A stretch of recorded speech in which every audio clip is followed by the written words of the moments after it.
we're extremely disappointed that we came up short. Texas Tech deserves a lot of credit. They battled. They made some big shots throughout the game, but certainly in the second half, they made shots down the stretch when they needed to. These two guys really fought and battled. I thought when we had 5 guys on the floor who played with a warrior spirit, I thought we played pretty well, but that was not for 40 minutes. And to beat a team like Texas Tech, it's a 40-minute game, and you got to have 5 guys out there connected around one cause. So very disappointed, but obviously we have more basketball left to play. All right, thank you, Coach. Questions now for Matt and Jacob. Guys, we'll go toward the middle on the right side. Yeah, Jacob, Kirk Bowles from the Austin American. Are you now the secret weapon for Texas, and what got into you tonight, the career high? No, I don't see it like that. I see it as my teammates pushing me up to be who I am and do what I do. That's basically who they know me for, is making shots and being a fighter. That's basically it. I couldn't do it without my teammates. Okay, let's move to the left. Outside aisle. Chuck Carlton, Dallas Morning News. Jacob, with all due respect to what your teammates were doing, did you feel like you were kind of in a zone out there? You know, when all of a sudden, you hit your first 6 threes, things like that. What's the feeling like for you as a shooter? It felt just like practice. I just got in my zone, and then never got out of it. Just told myself I'm just gonna keep doing what I'm doing, not gonna change anything, and just try to fight for my teammates and everybody on the staff. Okay, we'll go back to the right on the aisle inside. Yeah, Matt, you guys got off to a poor start again, shooting-wise. How demoralizing was that for the team, and how much does that take out of you guys trying to fight back all game long? As a point guard, you just have to stay level-headed and continue to remind your teammates to, take those shots because they're open. Shoot it in with confidence. I don't want them to stop shooting because I know they can make it at a high level. And the biggest thing is not getting frustrated, letting that bother you on the other end of the floor, the defensive end. And we did get to a rough start, but as the game got on, we got more comfortable, and shots started to fall in our favor.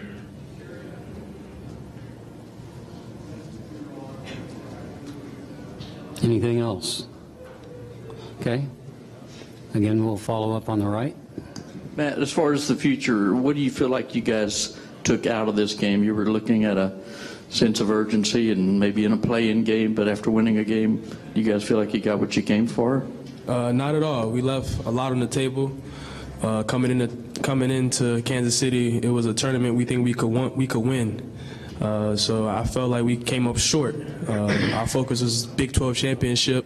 This was my first year playing it, and it was an unbelievable experience. It was a great opportunity, and I looked at it as a gift. But we did come up short, and my main focus was just winning because I felt like as a team, as a group, we could win this. So. Any other questions now for Jacob or Matt? I don't think so. Okay, guys, we'll excuse you to go back to your locker room for one-on-one interviews with other media that'll be waiting for you. Thank you. Thank you for coming tonight, and good luck next week. Questions now for Coach Smart here on the left. Coach's left. Yeah, Shaka, how do you feel about your team? Do you feel comfortable where you guys are going into Sunday? Well, we just lost a tight game, so we never feel great after a loss. I think Texas Tech deserves a lot of credit, but there's a lot of things we'll look at when we watch that tape, and we'll say, if we would have done this a little better or this a little harder or been a little more connected in this area, we'd have won. So after a game, that's where your focus is. In terms of, you're asking about Sunday, we've had a really good year. We've had a ton of ups and downs in terms of adversity we've been hit with. I think our guys have responded with great resolve, great togetherness, great fight. I think when you come out of this league, obviously you go through the fire. and we have, and we've got a ton of great experience we've had and a ton of great wins. So I think we put ourselves in good position. As I've said all along, when I get asked, I'm not on the committee, but certainly the way that we've played over the last couple weeks, we look like an NCAA tournament team. Okay, extreme left. Blair Kirkhoff with the Kansas City Star. Shaka, how do you think Mo played tonight? And take us through the process of getting him I thought in. Mo played well. It was back and forth whether he was going to be able to play.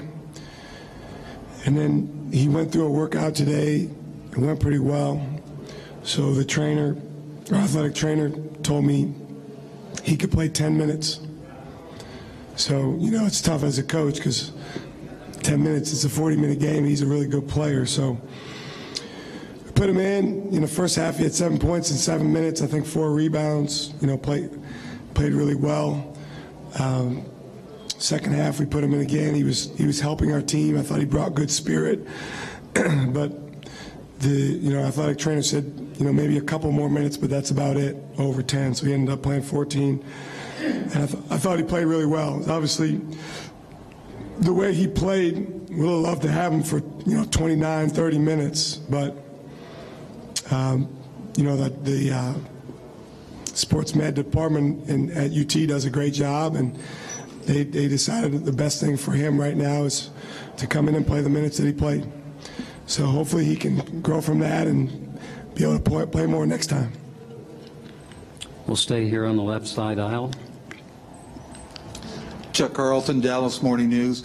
Shaka, Jacob just told us that it felt like practice for him out there. How often have you seen that version of Jacob in practice that we saw on display tonight? He does that all the time in practice. That was the guy we recruited, a couple of years ago. It's funny because when we lost last year up here, it was our last game, and a couple media members said, "Hey, is he a Big 12 player?"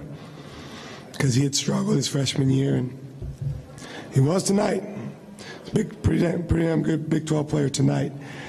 He has that in him. The challenge for him is just playing with poise and being calm and collected when things get frantic. And I thought tonight he did that. He took a real step. He still has a lot of growth to make, but really, he's got a warrior spirit about him. He's extremely competitive. And I told the guys in the locker room, I said, if our whole team had the competitive spirit that he had in that game, we're in here feeling really good about ourselves.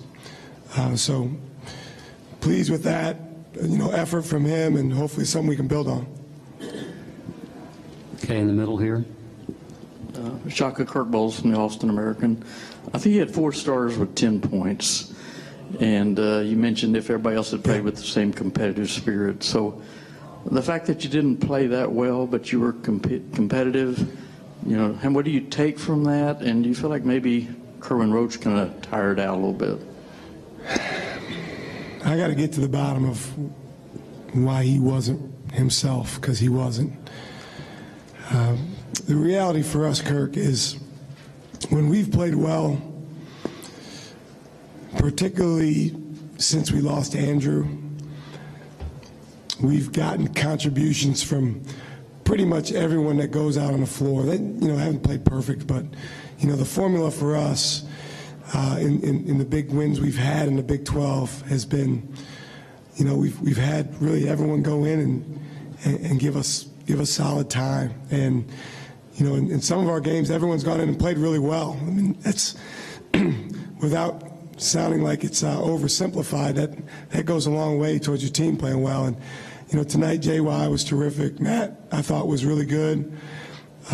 Mo gave us good minutes in the time that he could play. And, I thought we had some other guys that struggled. Obviously, those guys want to win. We've got to help them have a clear mind for doing what goes into winning. Our 2 juniors tonight, those are our oldest guys. We need to help them be better. And at the end of the day, that's on me and them. That's what it is figuring out a way for those guys to be the best version of themselves, because they weren't tonight. Any other questions for Coach? Okay, we'll take one last question. Coach is left. Yeah, you mentioned that you're hoping that Mo could play 29, 30 minutes. Do you have a sense that he might be able to get to that level next week, or is it just going to be wait and see? I don't know. This toe saga has been very, very interesting. And you know, Mo wants to play. He was mad at me every time I took him out of the game. He was mad at me. I said, Mo, what if you play 25 minutes and then you get hurt, and then the trainer says to me, you're supposed to play in 10 minutes? You know, on the flip side, we're trying to win the game, so I would have loved to have him out there longer. But we were in this position one time before with another player, and it's just a tough spot. Literally during the game, he's negotiating to play more. The trainer's negotiating for him to play less. But yeah, we're hopeful. I mean, he couldn't. When we played last week, he couldn't come close to playing. So he's come a long way. Yesterday he wasn't quite there. Today, obviously, he was well enough to score 10 points in 14 minutes. So hopefully he can get some more rest over the next couple of days, and hopefully that thing's feeling better, and we can get him out there for as much time as he wants to play and we want him to play.